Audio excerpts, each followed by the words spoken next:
KWT slaying.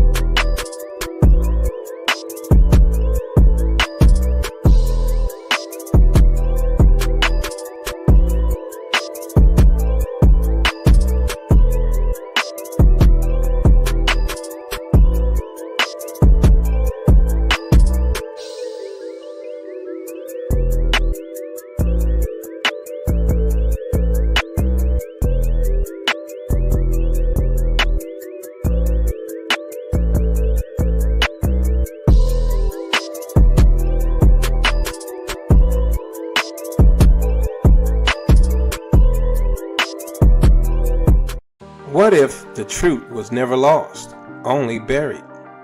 For centuries, historians, scholars, and even colonial records have confirmed what many tried to silence. The original Israelites were a black people scattered across continents but never erased. Their skin was dark, their customs ancient, and their covenant with Yah eternal. This journey uncovers how the Spanish and Portuguese Jews, described as dark-skinned, Semitic, shared one bloodline. Chased by the Inquisition, many fled to Portugal, then beyond, preserving their heritage across borders. But the story doesn't end in Iberia.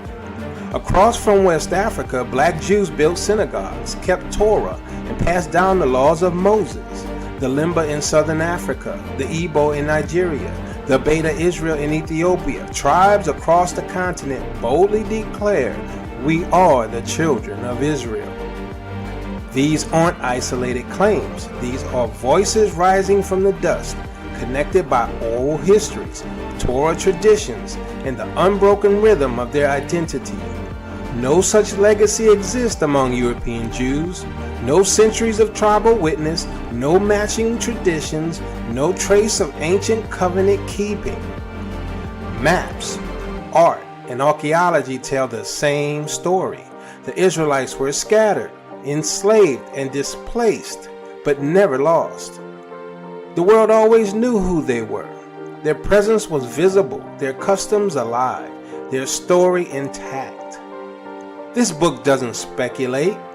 It confirms the Israelites were black, bound by blood, culture, and covenant to the Most High. This is not just history, it's restoration. The truth was never destroyed, only buried beneath centuries of deception. Get your copy of They Always Knew We Were Israelites today, available now on Amazon.com.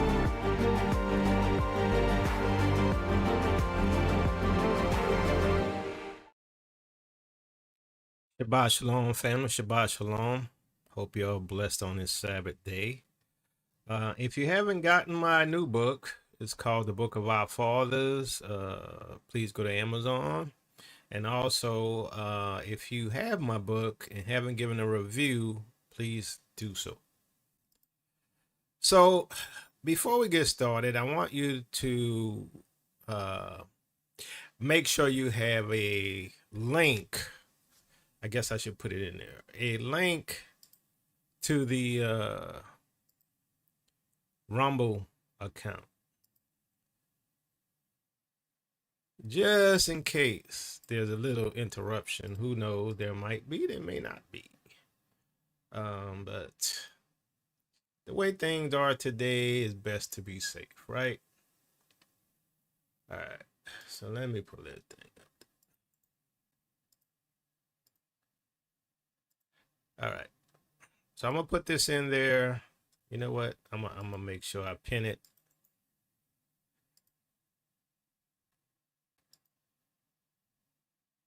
Hopefully the link work. I'm going to pin it. Let me know if it don't work. Have that backup link. Because we're going to be discussing. We're going to be discussing stuff that might get me in trouble, right? It could get me in trouble. I'm going to try to be careful, but I think we'll see. We'll see. All right. So let's get started. We're going to be talking about a few things. How I see scripture. Okay. Eat the meat, spit out the bones. Okay. Uh, I'm going to say it like this.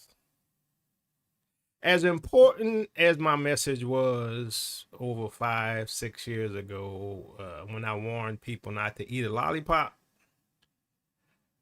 I think this is probably as important, if not more, for you to understand. Brother Karras, if you hear me come and say I stand with the people in the Middle East, then don't listen to anything else I say after that. Shout out to Dave Chappelle, if y'all know what I'm saying. All right, so let's get started.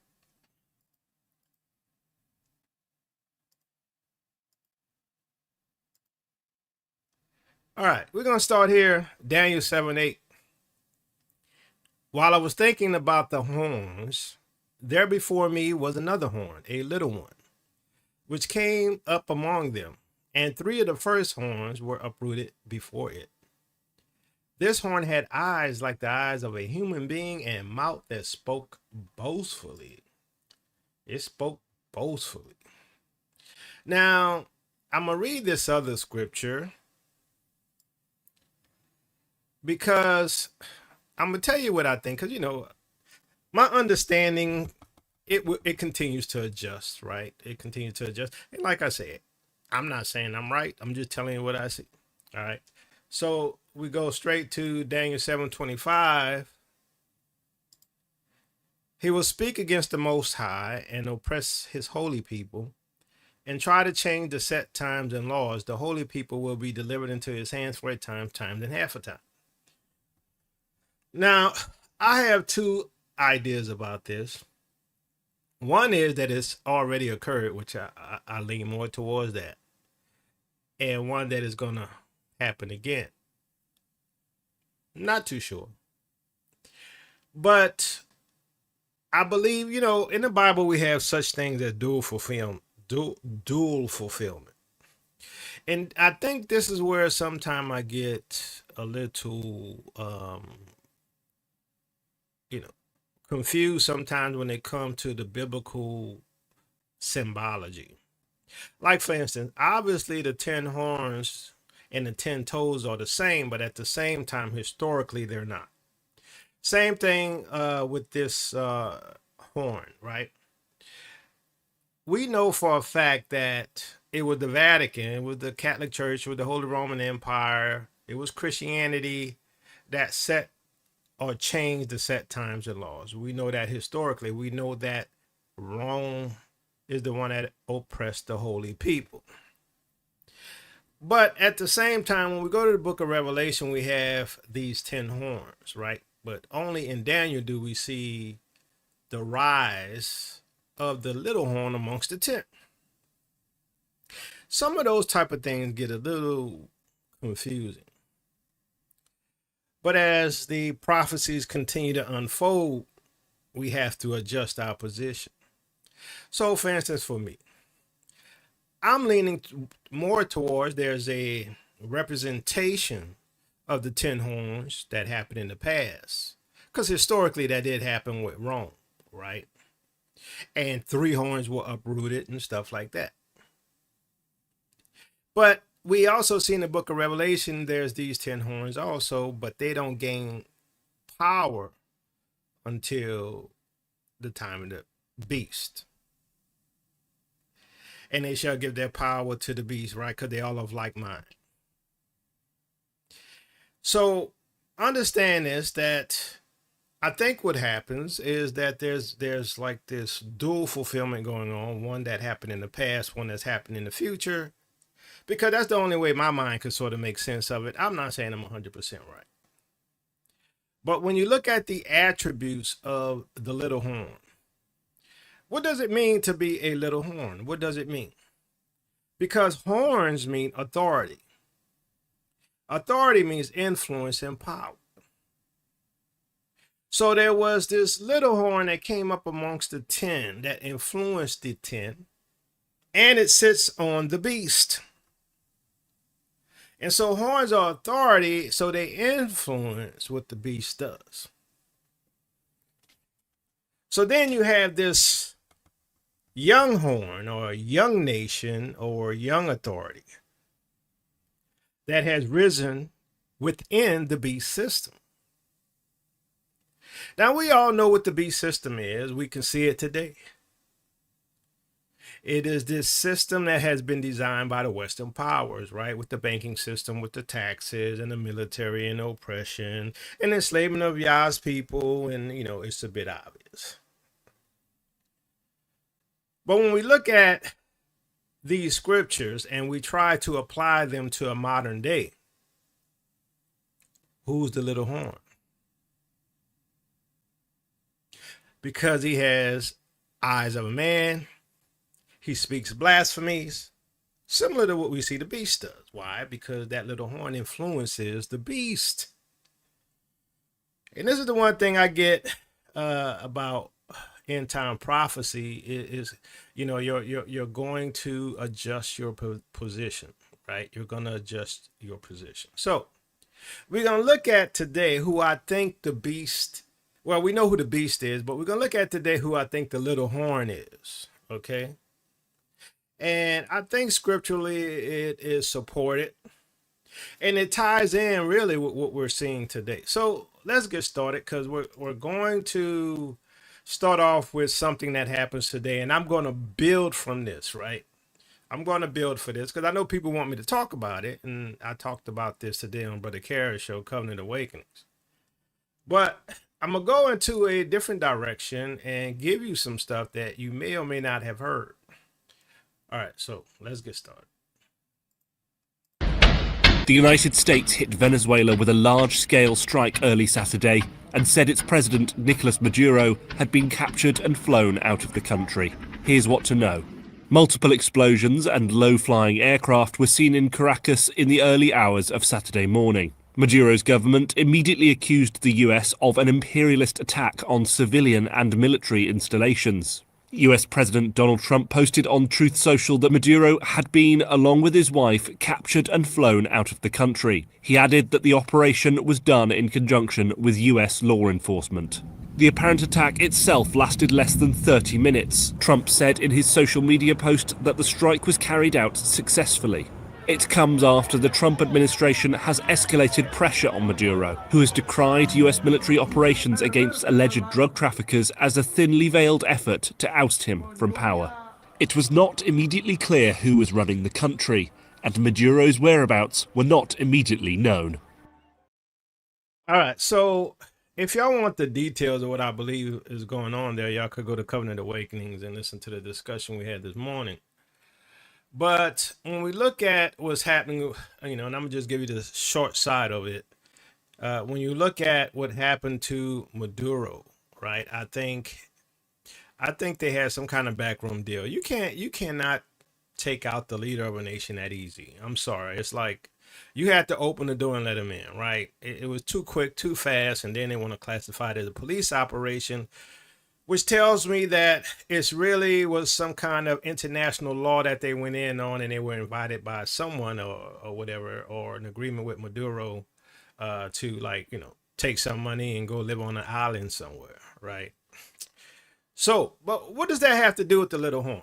What does that have to do with the little horn? Well, watch this video, because I'm going to be leading you down a trail, which I believe is more than likely accurate. And if I'm correct about all of this, get ready, get ready, get ready, get ready, get ready. And, it's sort of hard coming on here sometimes, like I said before, always bringing bad news. But that's, that sometimes that's what the word says, it's about judgment. And so this world is under judgment. And it doesn't mean that the Israelites are going to get out of this unscathed, right? That every single one of us going to get out of this unscathed, right? So, but I think a lot of it also has to do with your obedience to the Most High, also your preparations, right? You have to use some wisdom in things that you do. So let's watch this, and we're gonna be going somewhere with it. No, she's the lady that just won the Nobel Peace Prize, and she's from Venezuela. I would like to thank Benjamin Netanyahu, the Prime Minister of the State of Israel. I myself look forward to visit the State of Israel. And she said, if we're liberated by the U.S. Armed Forces and they remove Maduro, our first act will be to move the Venezuelan embassy to Jerusalem. That our government will move our Israeli embassy to Jerusalem. What? Well, you can't be that confused. I think she's hit on something very important. She's figured out where the power lies, and she's playing to the audience that makes the decisions. Can pretty much conclude that we're ruled now by a small group of extraordinarily wealthy people, billionaire oligarchs. Yeah. I think they're in charge. I think they're calling the shots.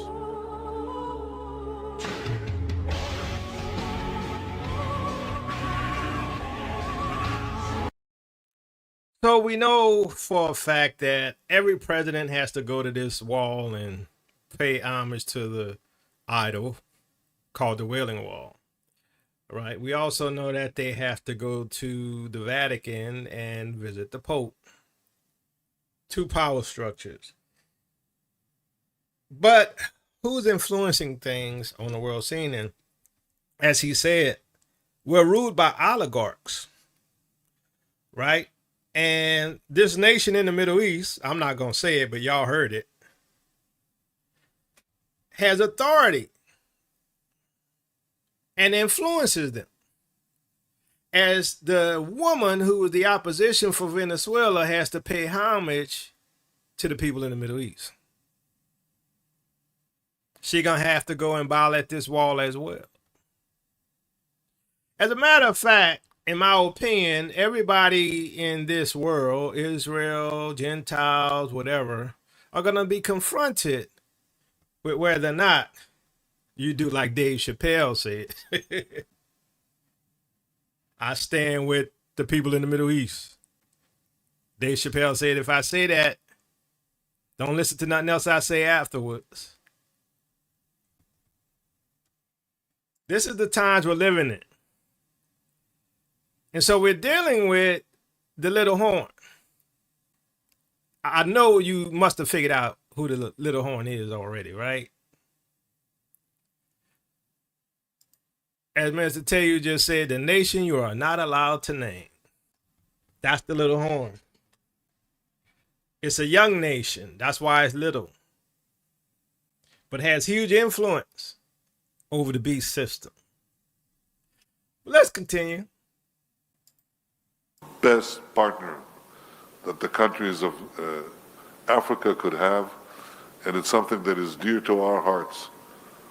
The founder of modern Zionism, the national movement of the Jewish people, was Theodor Herzl, and he said, after I liberate the Jewish people, I will go to Africa to help liberate the black people. We have our African brethren, the Ethiopian Jews, who are in our society, and I personally work every few weeks to help integrate more and more and incorporate them in our society. I believe this. I believe in Africa. I believe in your future, and I believe in our partnership for this future. We think that Israel now... In other words, let me help y'all get some democracy.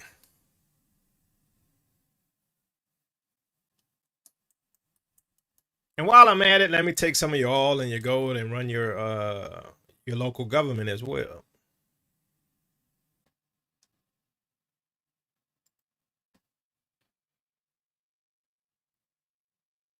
We be in some mess, but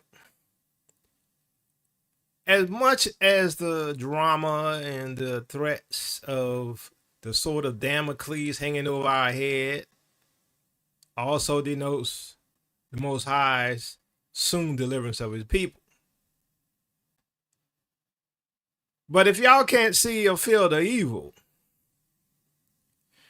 and the constriction of the snake as he wraps his slithering body around the world's neck and strangles it to death. If you can't feel that sliminess, maybe you need to revisit your relationship with the Most High. As a matter of fact, we all should revisit our relationship with the Most High, because a lot of people ain't going to be here. I'm sorry you don't want to hear it, but a lot of people ain't going to be here. Why? Because we are ruled by oligarchs and the little horn that came and rose amongst them. We stand with them. We stand with them because the Christians are oppressed everywhere in the Middle East, except one place, Israel. That's the only place where the Christian community is growing and it's thriving, because that's part of our ethos. All leave. They left in Lebanon. They're leaving other parts of, they're leaving Syria. They were kicked out of Turkey, many of them. So I'm committed to defending them as best as I can in the Middle East. So guess what? His love for the people in the Middle East and his love for the people in Africa just knows no bounds. USF strikes in northern Nigeria, possible windfalls as well as dangers. A month before the U.S. carried out its Christmas Day attack on militants linked to the Islamic State group in northwestern Nigeria, President Donald Trump had declared Nigeria a country of particular concern. Why? Because it's a particular concern to the Rev 2939. This was due to the alleged killing of Christians by terrorist groups in the country. Trump threatened military intervention if the attacks against Christians continue. See, Christians, once again, is the fall guy. Now, as I've stated before, right, I personally believe Christianity to be the religion of the Antichrist. I mean, I don't care what you say. That is not me saying that the Bible is Antichrist. No. The religion of Christianity is Antichrist. That's my belief. And it aligns with this little horn. That's why there is a relationship, such a relationship where Christianity and the people in the Middle East are joined at the hip.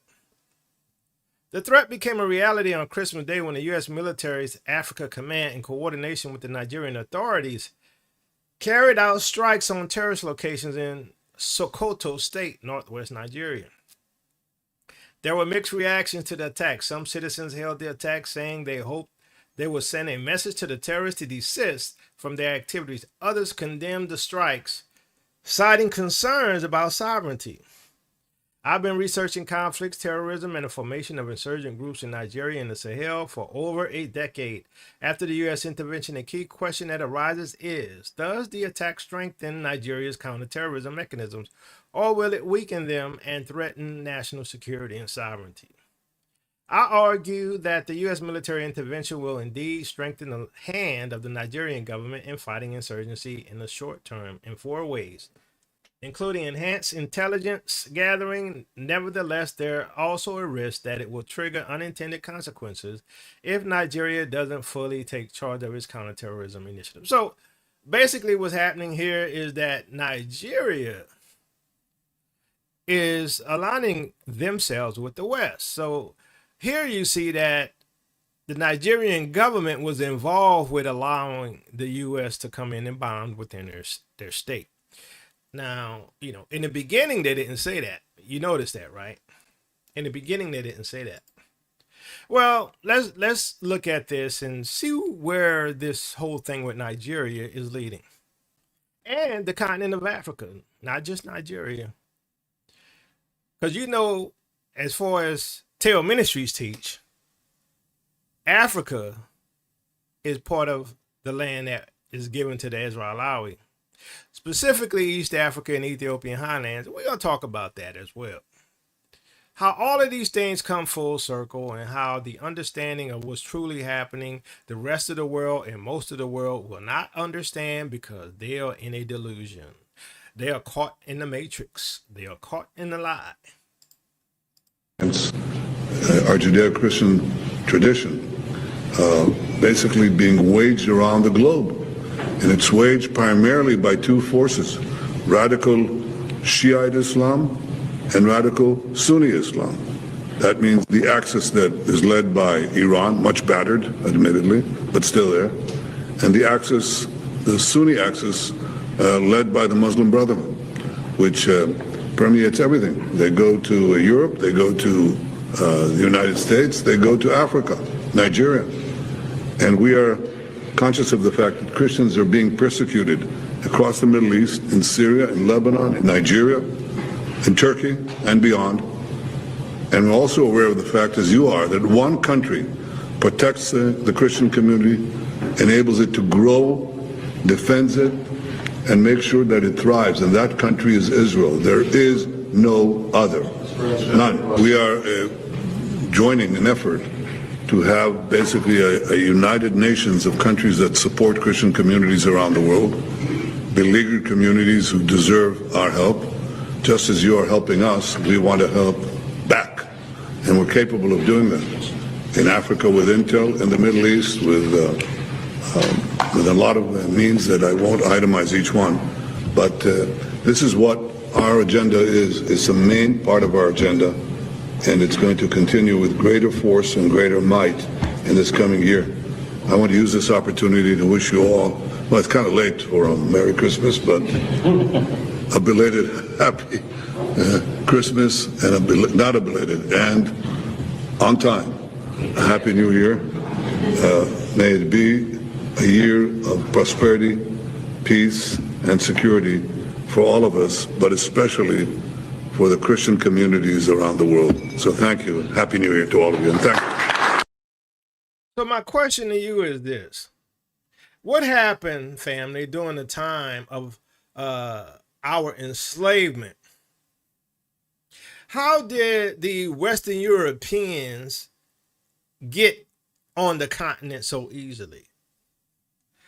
Was it not once again through the lens and the psychological manipulation of Christianity? Was it not through the ability of them to come in with missionaries and learn our language, our culture, our traditions? To teach us white Jesus and not Yahushua of the Bible? Was it not once again Christianity being used as the mechanism for conquest? There's nothing new under the sun. Once again, Christianity is being used, along with the people in the Middle East believe, as the means for the excuse to enter Africa. Now, what I do believe is happening is that this is a global crackdown on the Israeli worldwide. Just as Trump, when he started doing all the DEI stuff with us here, right? Talking about, segregation and removing our contribution to this nation historically. There's an agenda to target us, and this agenda is taking place now, though you don't see it. It's under the guise of Christianity.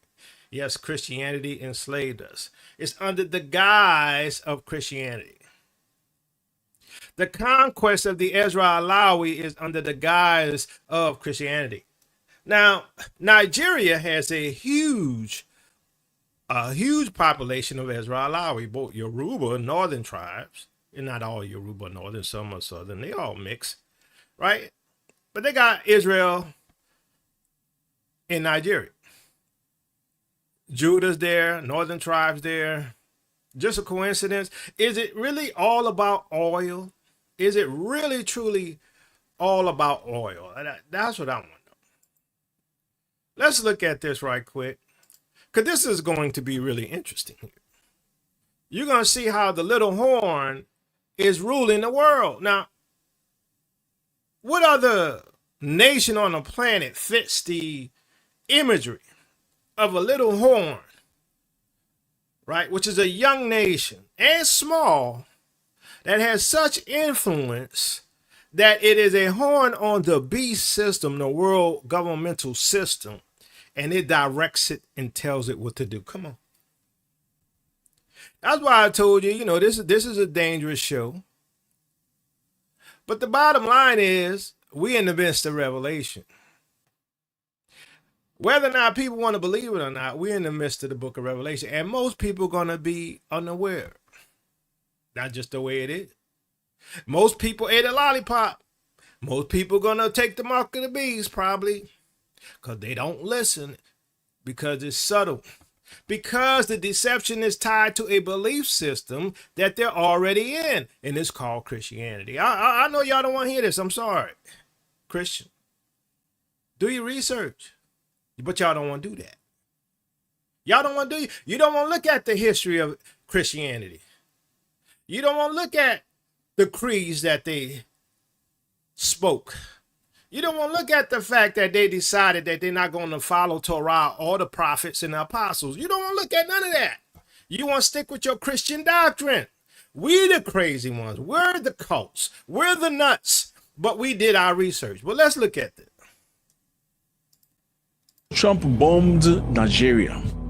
Benjamin Netanyahu has promised that Israel will do harm to whoever that's going to try to do harm to Christians in Nigeria. This is very hard in Nigeria. The persecution of Christians or members of any religion cannot and must not be tolerated. And Muslim militant displacement and attacks against Christians in Nigeria, that too must end. And it must end now. You know, I remember somebody saying a long time ago that if there's no evil inside, the evil outside can do us no harm. So for the evil outside to do us harm, we must have evil inside.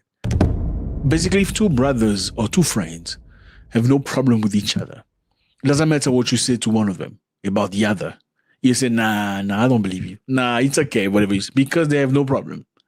But if they have an internal problem and you go to one of them and say, listen, I heard him speak negative about you. Oh, really? Well, no, it's been a couple of days. We haven't spoken to each other. Yeah, maybe he's thinking that way. So you must fix the evil inside for you to start pointing fingers at the evil outside. Or else the evil outside will use whatever issue you have internally for them to control you. Now, Benjamin Netanyahu, Israel has made a speech. During his speech, he was talking to Christian Zionists. Have you heard of Christian Zionists? So what he basically said was interesting. He said they're willing to bring peace all over the world, and including Nigeria. So the persecution of Christians in Nigeria is unacceptable. And Israel will bring whatever they have to bring peace. They're going to batter you if necessary. They're going to bombard you if they need. Well, of course, they're going to bring intelligence and many other things. Let's hear what he has to say. I see the battle against us and the battle against our Judeo-Christian tradition basically being waged around the globe. Okay. The battle against the Judeo-Christian tradition is being fought around the world. So there's a battle against Judeo, which is Jewish, and Christian ideology. Now, is Netanyahu Christian? No, he's not. He's Jewish. Is he being confronted with issues, or are the Jewish people being confronted with issues? Absolutely. In many places. Are the Christians being confronted with issues? Yes, they are being confronted. But are they supposed to be working together necessarily? Question mark. But what he's done is very interesting. He's brought the Judeo-Christian ideology, not a Judeo ideology, because if he said Judeo ideology, he's talking about him and his own people. Now, when he adds Christian beyond Judeo, he's associating the Jewish community and the Christian community across the world. Now it becomes a bigger problem. It's not just a problem of people that hate Jewish people. It's also people that hate Christians. Now he wants to wage a battle against the people that are fighting the Jewish. Now he has added the Christian because are you Jewish? You're most likely not if you're from Africa. Most likely not. Are you Christian? There's a very greater possibility. So the question is Netanyahu waging war to liberate Christianity, waging war to liberate Africa, or is this the excuse? Because guess what? Christians are quote unquote global. Or is this a war to dominate the world system? You have to ask yourself this question. You're a Christian. Now, if you hear somebody's waging a battle against Jewish, you probably won't get very much interested. But if you hear it's against Judeo-Christian ideology, then you get very much worked up. And what does this mean? Mr. Netanyahu, in this case, will be doing great work because he's protecting not only the Jewish, but also the Christians. Let's continue. And it's waged primarily by two forces, radical Shiite Islam and radical Sunni Islam. That means the axis that is led by Iran, much battered, admittedly, but still there, and the axis, the Sunni axis, led by the Muslim Brotherhood, which permeates everything. They go to Europe, they go to the United States, they go to Africa, Nigeria. And we are conscious of the fact that Christians are being persecuted across the Middle East, in Syria, in Lebanon, in Nigeria. Nigeria. Christians are being persecuted in Nigeria. In Nigeria. In Nigeria. Let's continue. Is he lying? No, he's not lying, but let's continue. In Turkey and beyond. And we're also aware of the fact, as you are, that one country protects the Christian community, enables it to grow, defends it, and makes sure that it thrives. And that country is Israel. There is no other. Okay, he said Israel is the only country in the Middle East. So how is a small nation like that, right, which relies heavily on the United States, think that they can influence and deliver people from, quote unquote, the supposed oppression of Islam and the supposed, persecution of Christians in Nigeria, right? What kind of influence is that? It's the influence of a little horn. It's the influence of authority that controls and tells the beast what to do. That allows the Christians to thrive and live in peace. Is he telling the truth? Well, we don't know about that because are they Christians in Israel? Yes, they are Christians. Are they generally other Christians visit Israel? Yes, they are. But are they always in peace? Well, we've seen some videos online of people complaining about being mistreated because they're Christians, being spat at just because they're Christians. And it's not one time, it's very regular. It was so many times that they had to make a speech about it. Like the government had to make a sit down about the fact that people in Israel are spitting on Christians. I mean, this is confusing for you. I mean, in recent months, we've seen very serious phenomena towards the Christian denominations in the Holy Land. Our brothers and sisters, Christian citizens. Let me pause it right here, right quick, because I want y'all to see this. Okay? What have I been saying before and continue to say?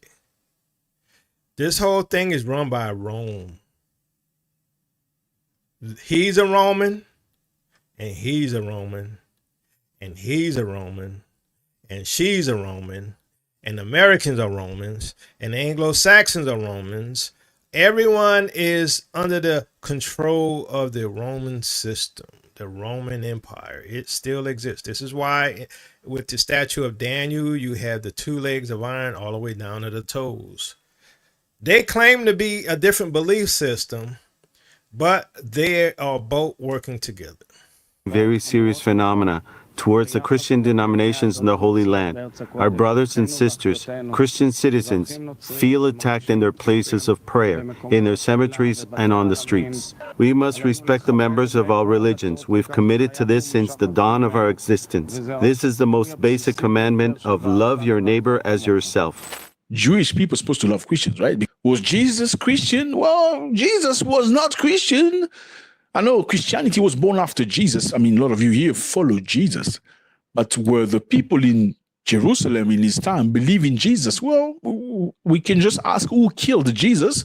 But are they Christian living in Israel? Yes, they are. Are they all living in peace? Looks like it. But are they Christian being persecuted sometimes, being spat at? Watch this. So it's once again the facade of going in to protect Christians and Christians trying to get along with them folks in the Middle East, while at the same time spitting on them, showing their disdain for them, But yet MAGA loves them, and right-wing Christians love them. Conservative Christendom love them. But they might get spit in their face. Somebody make it make sense. See, we're dealing with a sophisticated psyop that's been going on for at least 2,000 years. And it has gotten better and better and better. Israelis welcome Christians here. They welcome Christian support, but there does seem to be a fringe, a small fringe on the religious right that for whatever motivations are trying to harass and give trouble for Christians here. Let's continue to what Mr. Netanyahu is saying. So I'm going to pause right there because what I want to do, I'm going to move a little forward because I want you all to see something of, because we already see what's happening, with this fake love between them and the Christians, right? But we're going to go over here just a little bit further. And shout out again to, but shout out to Zach, because I think Zach has upped his game. I think Zach has been covering a lot of good news, at least stuff I'm very interested in, and he's been doing a good job on it. So shout out to Zach. But understand this, we're gonna see once again this thing go back to the continent of Africa, and I'm gonna show you something that most people are not talking about. Too, but coming into Nigeria, they're going to create a bit of a separation among Nigerians. We're talking about Muslim Nigerians and non-Muslim Nigerians. Because then the Christians are going to say, yeah, let him come and save us from you guys that are supposed to be our brothers. If you are our brothers and not doing anything to save us, and a foreign nation is willing to do so, why not? Number three, that's adds a positivity with the image that Israel is right now. Let's face it, not everybody is appreciating Israel right now across the world. Not everybody, especially not Africans. But coming into Africa in this way, we're going to support the Christians. Now we're not talking about countries anymore. We are talking about religions. So the people of each country that are Christian will feel, prompt to support Netanyahu because he's protecting their religion. That's what it sounds like. Remember, a couple of days ago, he recognized Somaliland as a country, an autonomous country. Somaliland that was attached to Somalia, they separated after they could not understand each other. But Somaliland has never been recognized across the world by any organization, not the United Nations, not the African Union. But Israel recognized it. Why? Because of the position. Look at Somaliland. Great positioning, Gulf of Aden, giving them an opportunity to one of the most commercial area in the world.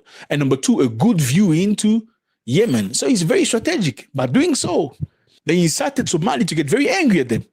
Somali trying to summon the Israeli ambassador to the United Nations. South Africa even reacted. It is ironic and cynical that Israel wishes to be the only state to recognize Somaliland. Why? All right.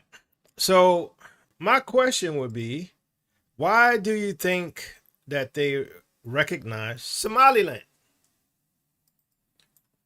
I didn't mean to close that. Hold on one second. Why did they recognize Somaliland?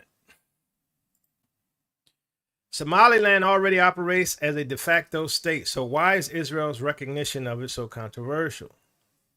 Israel became the first nation in the world to recognize Somaliland as a country last week, prompting global outcry at an emergency meeting of the United Nations. The de facto state on the northern coast of the Horn of Africa has long operated independent of Somalia, but before Israel's announcement, its sovereignty had not been officially recognized by any UN members. After the collapse of Said Barre's regime in Somalia in 1991, Somaliland declared independence. The breakaway region has its own democratically elected government, military currency, license plates, and passports. It is often lauded for bringing relative stability to the region with a record of peaceful transfers of power, though it is still only rated partly free by Freedom House amid crackdowns on journalists. Somaliland also benefits from relative social cohesion with the Isaac clan. Isn't that interesting? The Isaac clan. Sounds like Isaac, huh? Okay.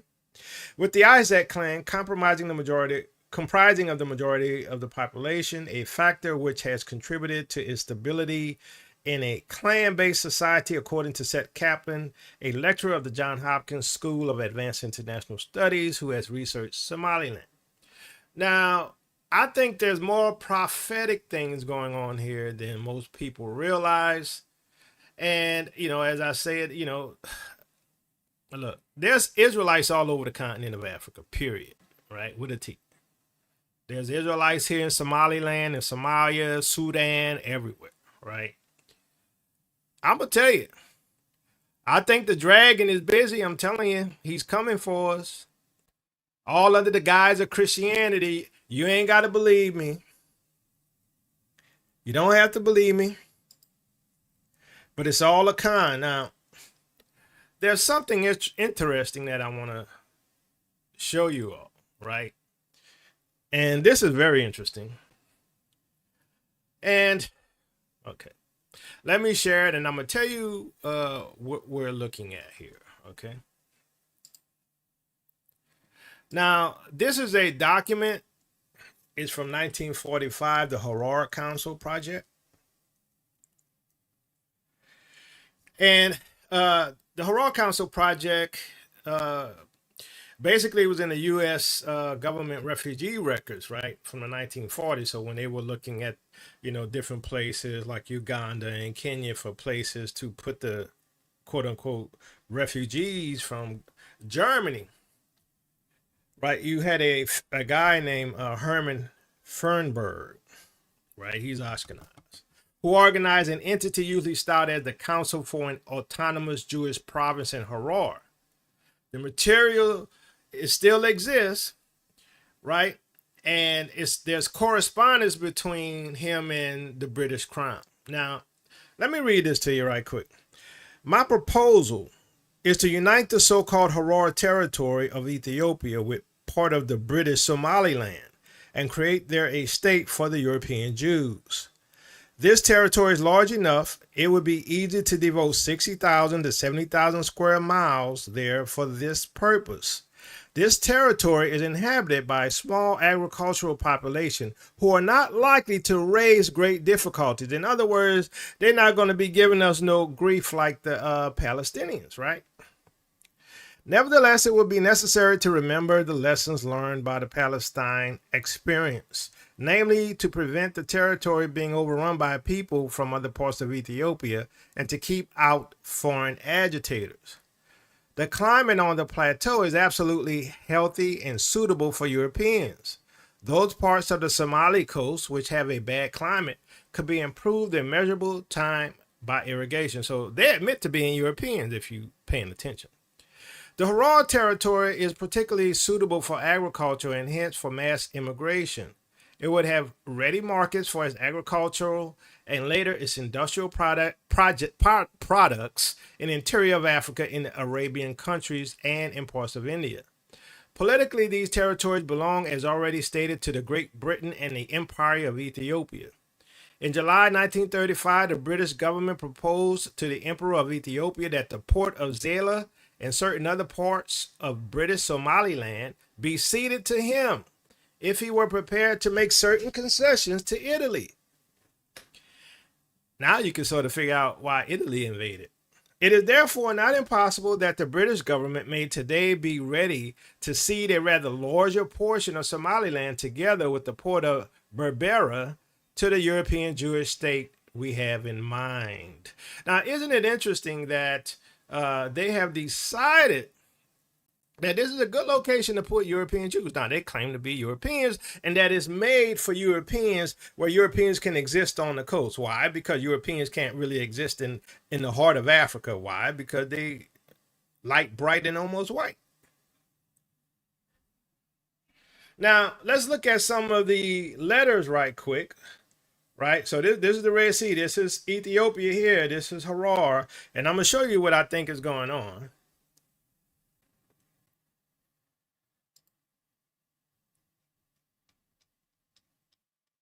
So this is the beginning of that same project, right? The Harar project.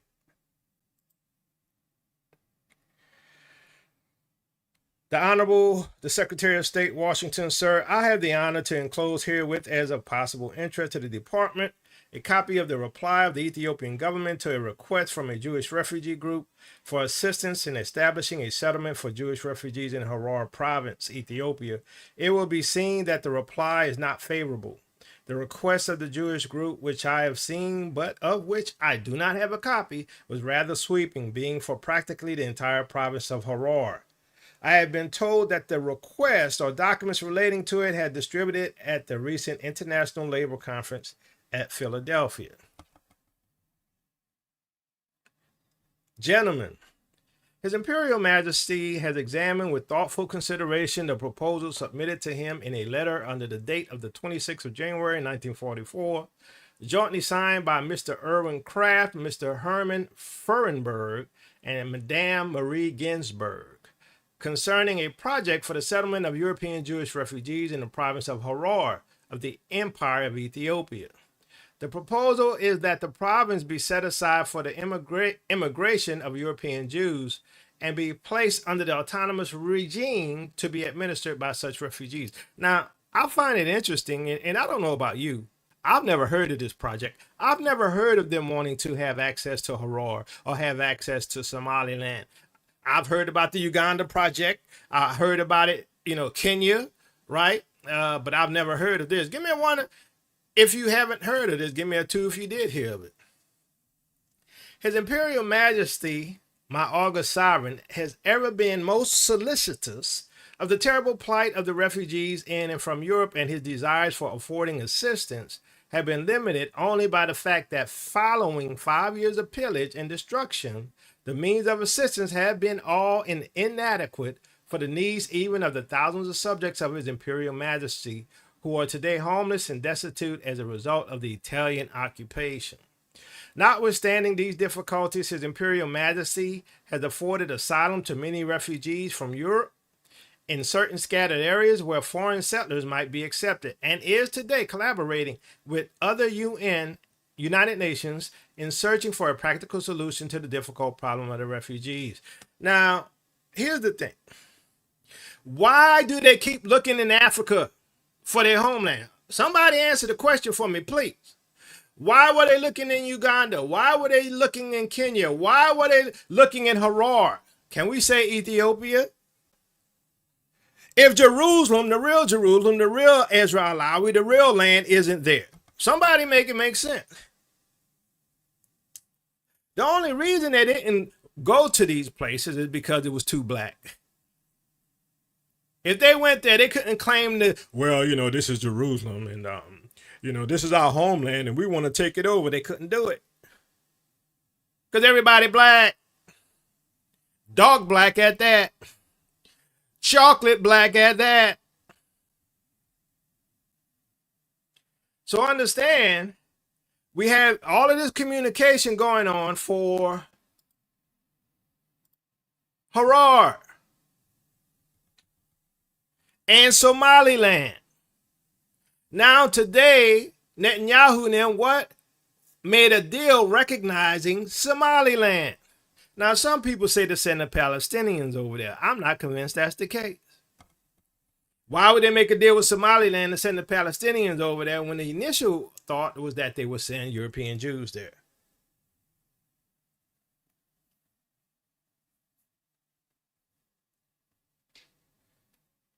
You think I'm right now? Y'all who still doubting where Israel is, the real Israel? You think I'm right now for those who keep doubting where the real Jerusalem is?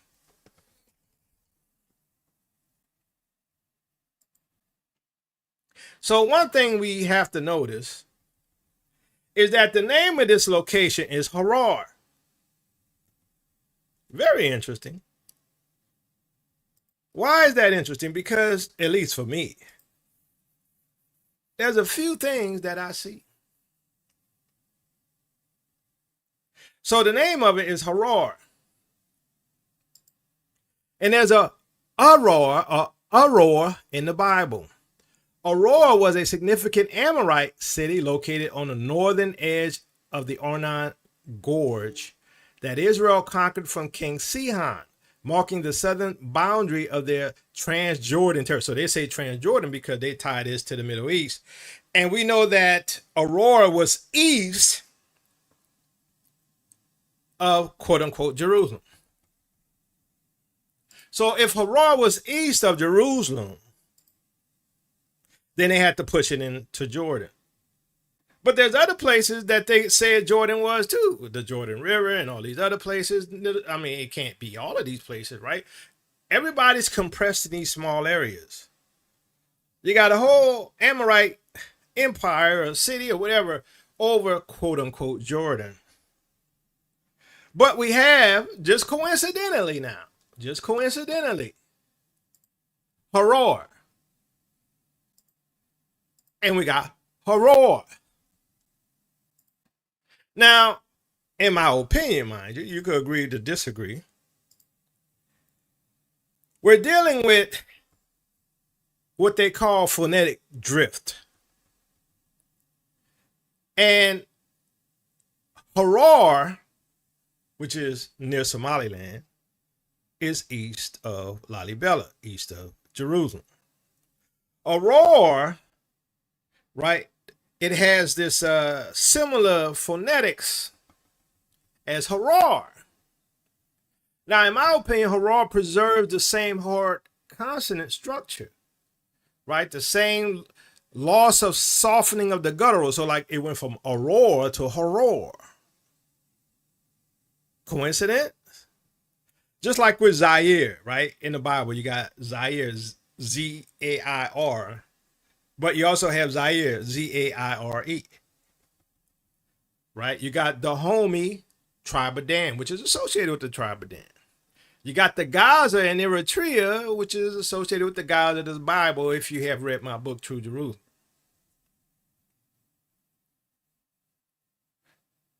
So it's possible that Harar, H-A-R-R-A-R, is the phonetic drift of Aurora, A-R-O-E-R, which happens to be east of Jerusalem, which is Lalibela. You take for it what you want. I'm telling you, my model working out. Everything I place is aligning. Everything I've placed in my model is aligning scripturally.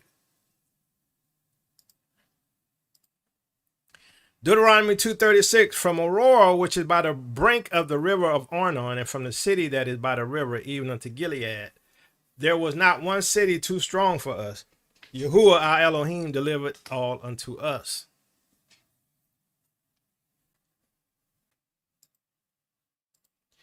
Deuteronomy 3:8, and we took at that time out of the hand of the two kings of the Amorites the land that was on this side of Jordan, from the river of Arnon unto Mount Hermon.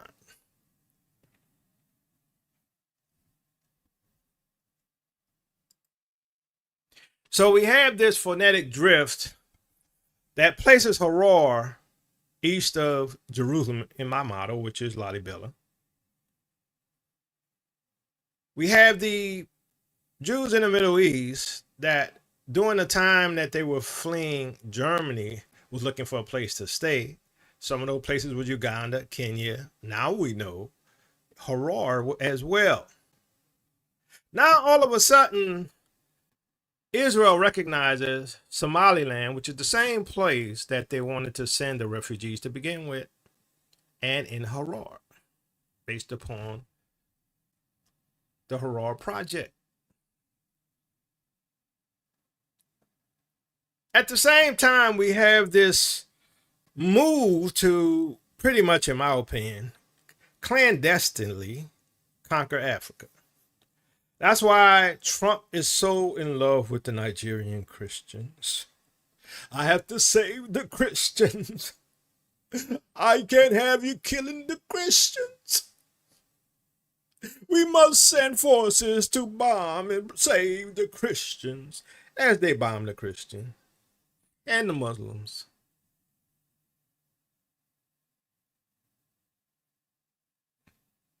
A nation state that has a ton of Israel or Israeli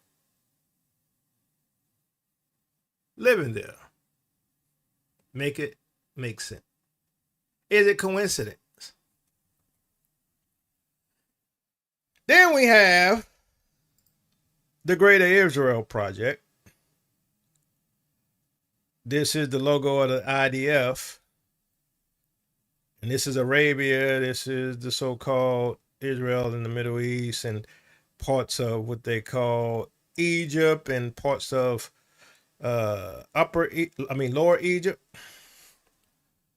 But notice it's going into Africa. Why? Because Africa is where the true land is. You can't get away from it.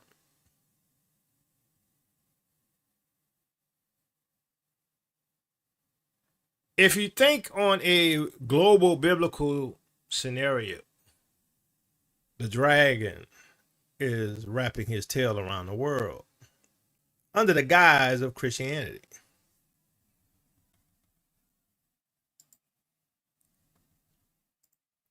Now, what makes this more interesting, what makes this stand out to me, is the time or timing, let's say, that I think we're in.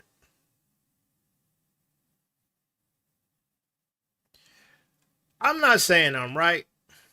I only see through a glass darkly. I may have to adjust my position. Who knows? But it's making sense to me. As you know, I don't claim to be a prophet. Brother Karras, what's the new title we came up with? I don't remember. We came up with a new title for me under Brother Karras' show. So that, because, you know, I don't like to be called a prophet because, you know, I don't compare me with the ancestors of old.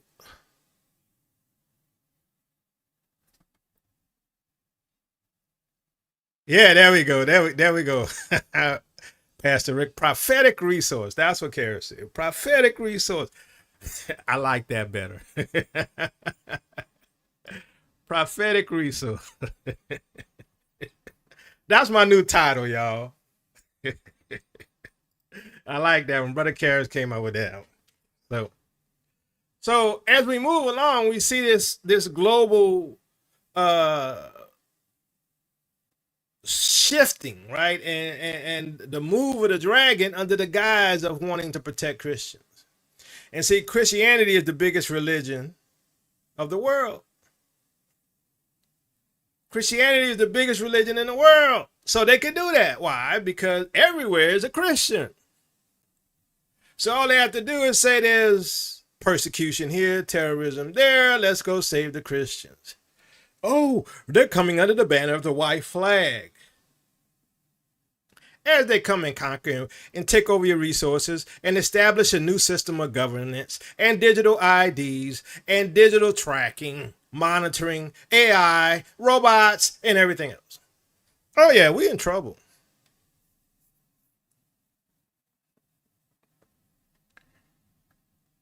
Yeah, we in trouble.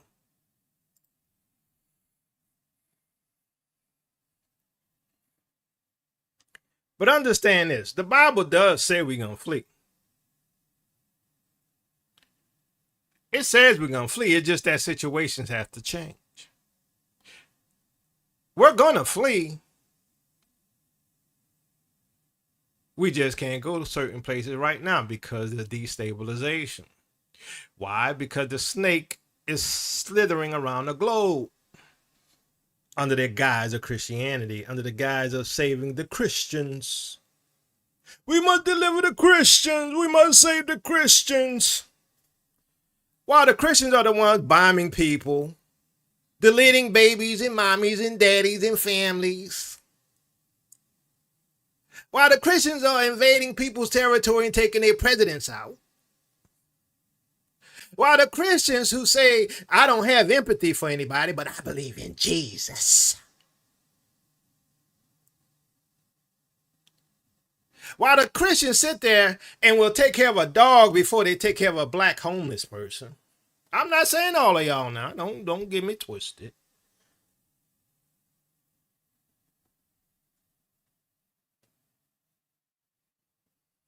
But what I think is happening is that We're in Joel chapter 3. I think this is what's happening here.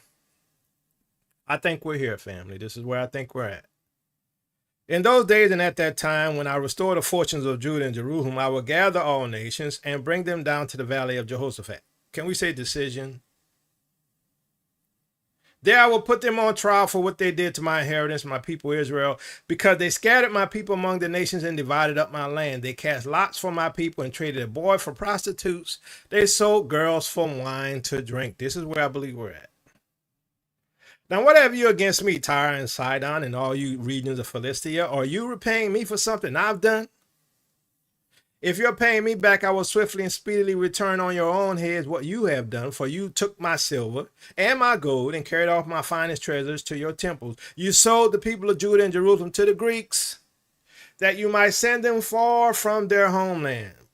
But they say we're not the people. That's just straight deception. Ain't nobody else fit these prophecies but us. See, I'm going to rouse them out of the place to which you sold them, and I will return on your own heads what you have done. I will sell your sons and daughters to the people of Judah, and they will sell them to the Sabaeans, a nation far away. Yahuwah has spoken. Proclaim this among the nations. Prepare for war. This is where we're at. Declare this amongst the nations. Prepare for war. Rouse the warriors.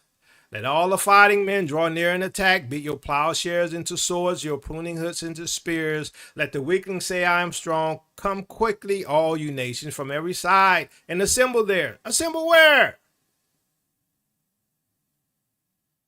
They're coming against the continent. They're coming against Eden. They're coming against the promised land. Come quickly, all you nations, from every side, and assemble there. Bring down your warriors. Yahuwah, let the nations be roused. Let them advance into the valley of Jehoshaphat, for there I will sit to judge all nations on every side. Swing the sickle, for the harvest is ripe. Come trample the grapes of the winepress in full, and the vats overflow, so great is their wickedness. Now, I don't believe all of this is going to happen all at one time. I believe these verses on, right, especially from here with the winepress, leads on all the way to the time of Armageddon. Multitudes in the valley of decision, for the day of Yahuwah is near. In the valley of decision, the sun and moon will be darkened, and the stars no longer shine. The Lord will roar from Zion and thunder from Jerusalem. The earth and the heavens will tremble, but Yahuwah will be a refuge for his people, a stronghold for the people of Israel. Then you will know that I am Yahuwah, your Elohim. Dwell in Zion, my holy hill. Jerusalem will be holy. Never again will foreigners invade her. In that day, the mountains will drip with new wine, and the hills will flow with milk. All the ravines of Judah will run with water. A fountain will flow out of the Lord's house and will water the valley of acacias. But Egypt will be desolate, Edom a desert waste, because of violence done to the people of Judah, in whose land they shed innocent blood. Judah will be inhabited forever, and Jerusalem through all generations. Shall I leave their innocent blood avenged? No. Unavenged? No, I will not. Yahuwah dwells in Zion. So I believe we're here. Verses 1, let's say all the way up to 13. That's where I believe we are. The gathering of the nations, they're going to come against the land. Yahuwah's going to destroy them in Africa, right? Because they're trying to take it over, obviously, right? That's why Trump is in Nigeria. That's why they're going into Somaliland, right? Don't be surprised you start hearing more about Harar, because they're going to move along with that. So remember, we have the beast, and the beast has 10 horns, right? Now, in Daniel, another little horn rose among them.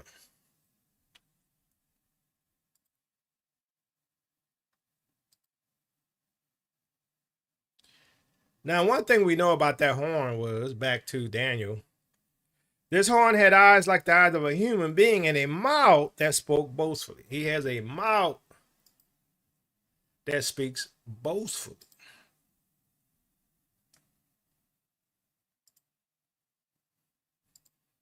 Revelation 13, 5-8.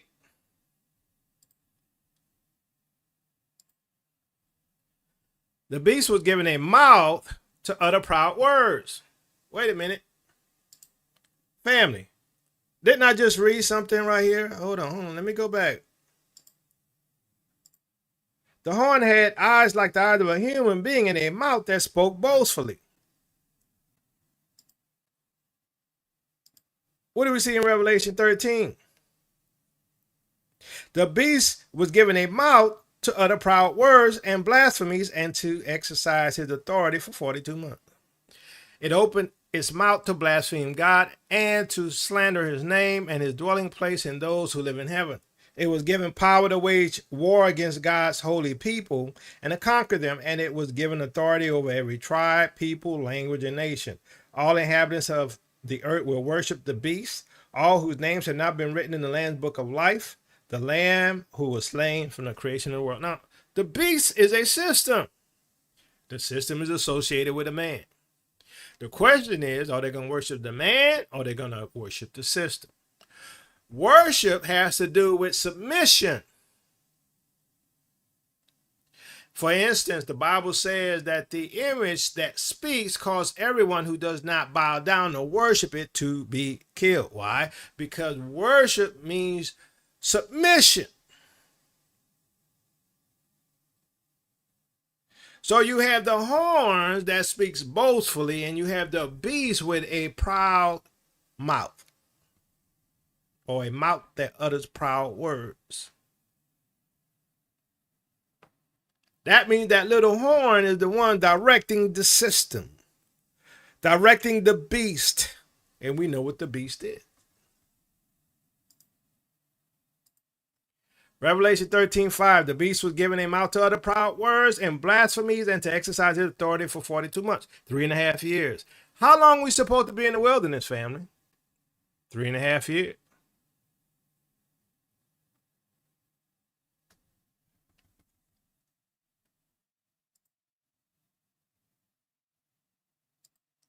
Daniel 7:24, the 10 horns are 10 kings who will come from this kingdom. After them, another king will arise, different from the earlier ones. He will subdue 3 kings. Now, like I say, I believe some of this happened in the past. But I also believe some of this is future tense. And that's why now I'm looking at this more as a dual fulfillment possibility, right? Than this sequential system that we all have a mind to do. Because, you know, for me, I was looking at everything sequentially. Now, not saying, you know, we shouldn't, but it's the overlap of symbology with the numerics. You got 10 horns. Well, are there literal 10 horns? I would say probably so, literal 10 horns. But also those 10 horns represent completeness. 10 commandments, completeness. 10 plagues, completeness. 10 horns, completeness. But also they may literally be 10 authorities. 4 horns, the 4 carpenters, means global. Does that mean they're going to be literal 4? Maybe. Or is it just global? Or maybe it's both.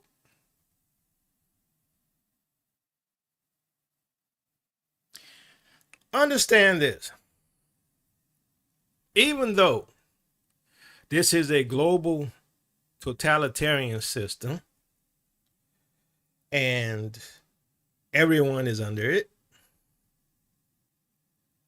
there's a time coming that everyone's going to be confronted with the same issue. Bow the knee or die. Bow the knee or do without food. Bow the knee or do without shelter. You can see now on social media, there's tons and tons of people who are homeless. Tons and tons of people living in their cars and RVs. Unlike any time in the history of this planet, at least America, let's say. And just so happens at the time that a lot of people are homeless, living in their cars, living in RVs, cities are passing laws to make it illegal to be homeless. Cities are passing laws to prevent you from parking in national parks for more than a few hours. but it's supposed to be owned by and for the people of the United States. Some people say there's no place to run, but that's a lie. So-and-so said there's no place to run. That's a lie. Because if there wasn't a place to run, then the Most High wouldn't tell us to flee. Come on now. If there wasn't a place to run, the Most High wouldn't tell us to flee Babylon. Who am I going to believe? You who say no place to run? We stuck here? We going to stay here? Or I'm going to believe Yahuwah who says we going to flee? I don't think the decision is hard at all. I'm going to believe Yahuwah all the time.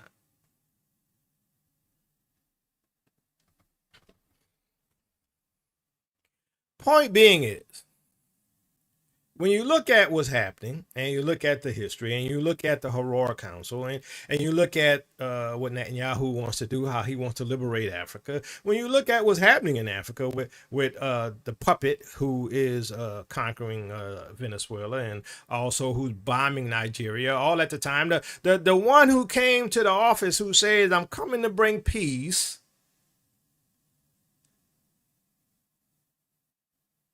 and all we get is war, destruction, discrimination, hatred for the Ezra Alawi, removing their historical presence, restoring discrimination, allowing for segregation in the federal workplace. But he's not the Antichrist. Maybe not. He sure looked like it to me. I'm sorry. I'm not saying he is because I really don't know.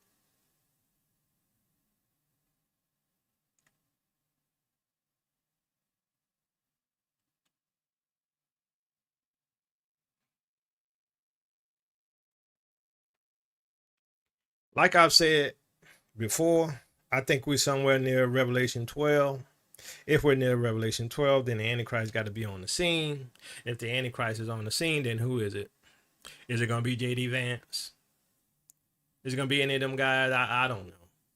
I think we're dealing with the Antichrist. I ain't going to lie. Because he's proud. He's arrogant. He's haughty. He's listed in the Epstein files. I'm like, what else you need?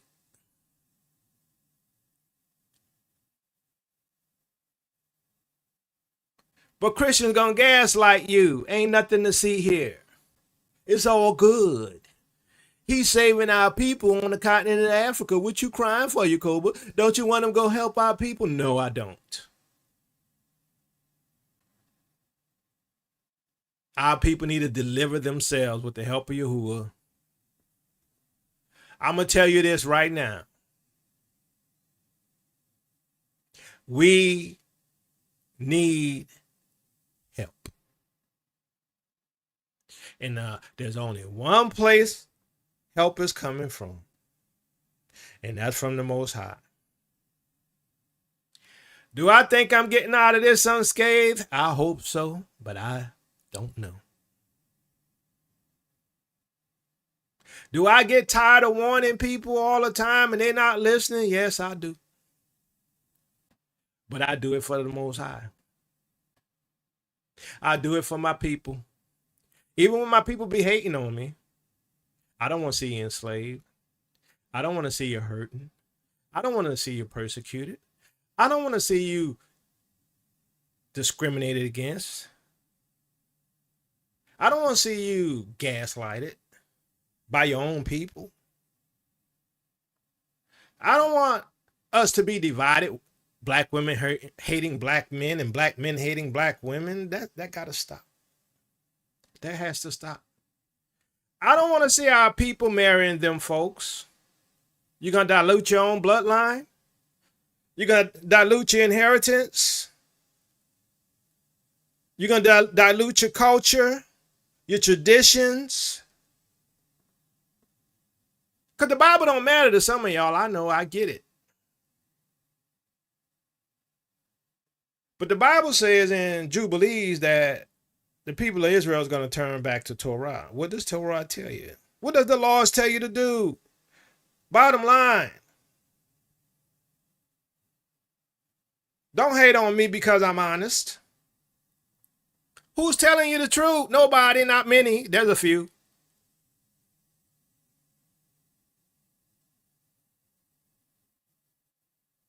But I could tell you this. Be prepared. Spiritually first. Physically second.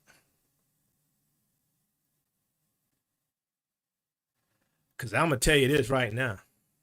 2026 to 2030 going to be a roller coaster ride. Don't get it twisted. Mark it down. Put it on your calendar because Jacoba said it. 2026 to 2030 is going to be a roller coaster ride. Don't get it twisted. I know you don't want to hear it, but you should be able to see it. And your family ain't going to be ready. Your kids ain't going to listen to you. Your siblings ain't going to listen to you. Why? Because there's a remnant. Hopefully, by the grace of the Most High, I'll make it back to the promised land. I'd like to see it. I'd like to be a part of the second Exodus. I'd like to be when I see the power of the Most High deliver my people and bring them back to the land. And the people say, are those the chosen? How are they the people of God? We had them in derision. We considered them to be without hope. They were known by a byword. I want to see them. I'm sorry what we did to y'all. I want to see them bow at your feet. I know the blasphemy of them who say they're Yahudim and are not, but do lie. They're the synagogue of Satan. I'm going to make them bow at your feet and know that I have loved thee. The sons of the oppressors shall come bowing down to thee. I want to see it.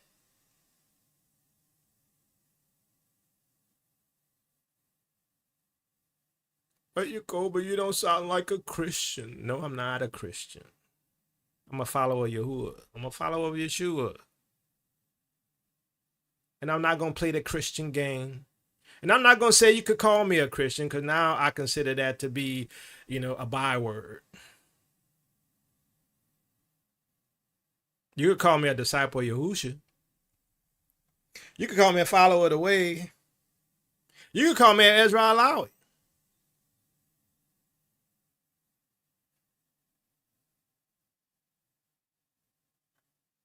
But I want to see it.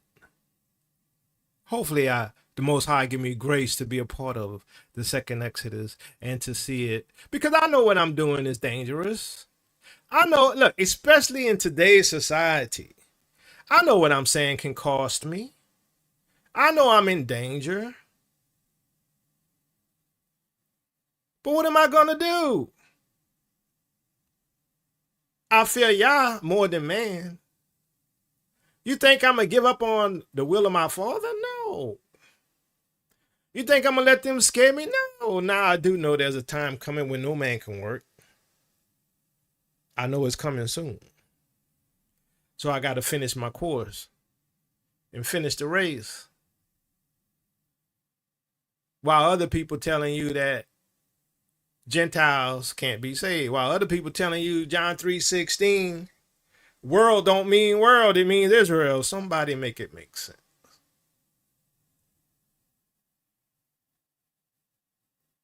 Then you got other Israelites in the Congo teaching Simeon Toko, Konungu or Kawungo, whatever his name is. Got people deceived left and right. I can't.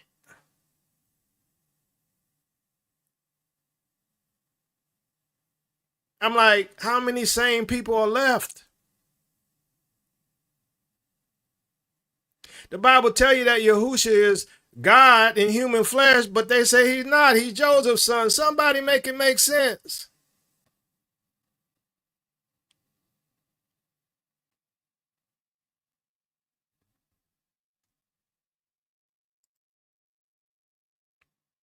Well, fam, that's all I got. I hope you got something out of it.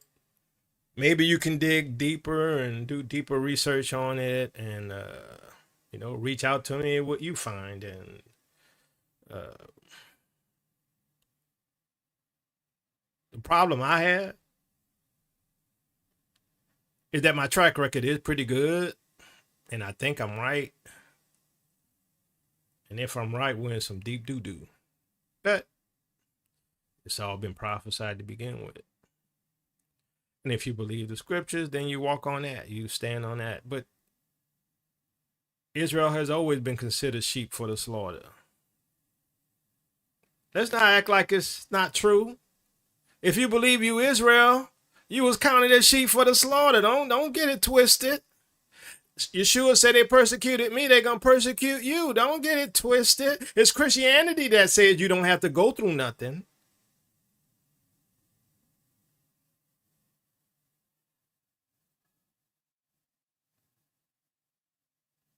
Well, family, if y'all want to support this ministry, you can. You could go to tellministries.com, click on the donations tab. There's an option to give that way. You could give Cash App, $TOTW7101. You can also like this video and like, share, and subscribe. Even though they're not letting our subscriptions climb at all. They got us at a max. They got our subscription at a max. They're not allowing us to grow. And which is fine with me, because I'm not doing this for numbers. But also you can buy my brother's book. They always knew we were Israelites, or you could buy them out 2 books. True Jerusalem, the Lost Kingdom of the Israelites, and the Book of Our Fathers, which you'll learn a lot of stuff, especially a lot of you Christians who don't know none of this stuff. Still on Eurocentric doctrine. Foolishness. Still on foolishness. I know I'm not beating up on y'all. I was there with you. Don't get it twisted. I ain't mad at you. But I was there with you. We all were there with you. We all were. Look, 90% of black folks grew up in Christianity of some sort. The other 10% grew up in Islam. Period. I ain't mad at you. But you need to do some research. You need to seek the Most High. You need to reach out. You need to stop doing what you've been doing, getting the same results. 10 churches on one corner and nothing but drugs in the neighborhood. 10 churches on one corner and nothing but alphabets in your church. 10 churches on a corner and everybody broke, busted, and disgusted. Somebody make it make sense. Keep doing the same thing, you'll keep getting the same results. Peace and blessings, Israel. Your captivity is ending. Love you with the love of the Messiah. Well, family, the wait is over. The moment has arrived where truth emerges triumphant from the shadows of history. Introducing the True Jerusalem, the Lost Kingdoms of the Israelites, the groundbreaking work by me, Yaakov Vale, a journey into the past that reshapes the future. I cut through centuries of misconceptions with piercing clarity. This book delivers a compelling case packed with evidence that commands attention and gonna get some respect.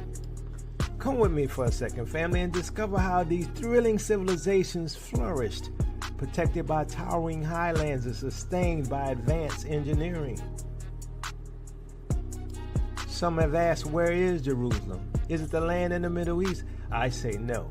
It is in the highlands of Ethiopia.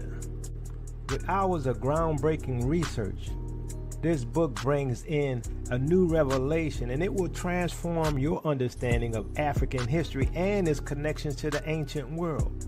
It's going to remove from your mind the conditioning by the Romans of what has really happened to our past. Come with me, family, to the Ethiopian highlands and find out why this is our land. Why things have been hidden and obfuscated for centuries. We are royalty, children of the Most High. What kind of land do you expect us to have? Dried up dirt in the Middle East, or land flowing with rivers? A land full of beautiful animals flowing with milk and honey. Don't miss out on this monumental unveiling. Grab your copy today and stand on the side of truth.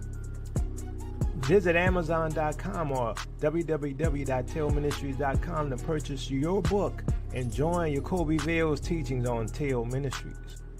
Family, your journey to a hidden history has now begun. So family, get your copy of True Jerusalem, The Lost Kingdoms of the Israelites today. Journey to the heart of Africa, where history and legend converge to reveal the forgotten kingdoms of the Israelites and the true location of Jerusalem.